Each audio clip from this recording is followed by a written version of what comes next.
imewashukia wananchi wa Ole Pemba kufuatia ujenzi wa skuli ya kisasa.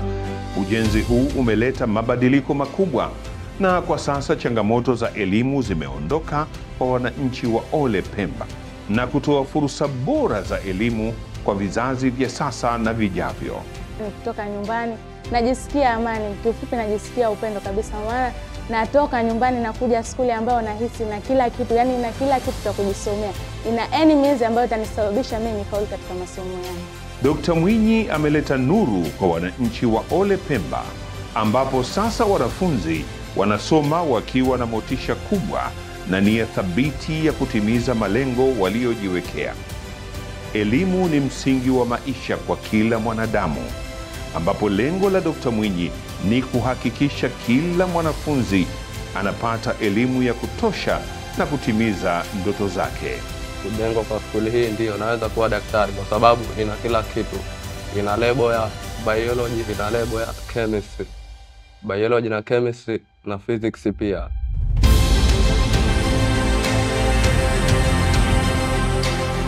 Katika jitihada zake za kuimarisha sekta ya elimu, Dr. Mwinyi ameweka malengo ya kuhakikisha kila mwanafunzi anapata elimu bora inayompa uwezo wa kutimiza ndoto zake na kujenga mustakabali mzuri kwa maisha yake.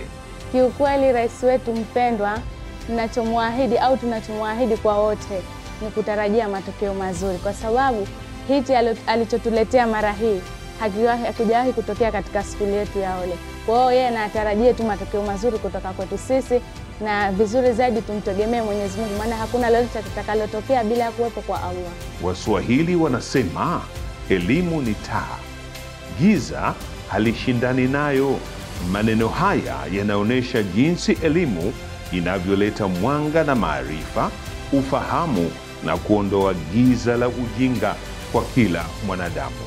Dr. Mwinyi, sisi wanafunzi wako au sisi watoto wako tunao furaha kubwa sana kwa kutujengea jengo hili nzuri na la kisasa, na katika hili tunakuahidi matokeo mazuri kabisa, wala usiwe na wasiwasi kwetu sisi, maana umetupa kila njia ambayo ili tuweze kutimiza malengo yetu. Tunakuahidi matokeo ya Division 1 ya Form 4 mwaka huu.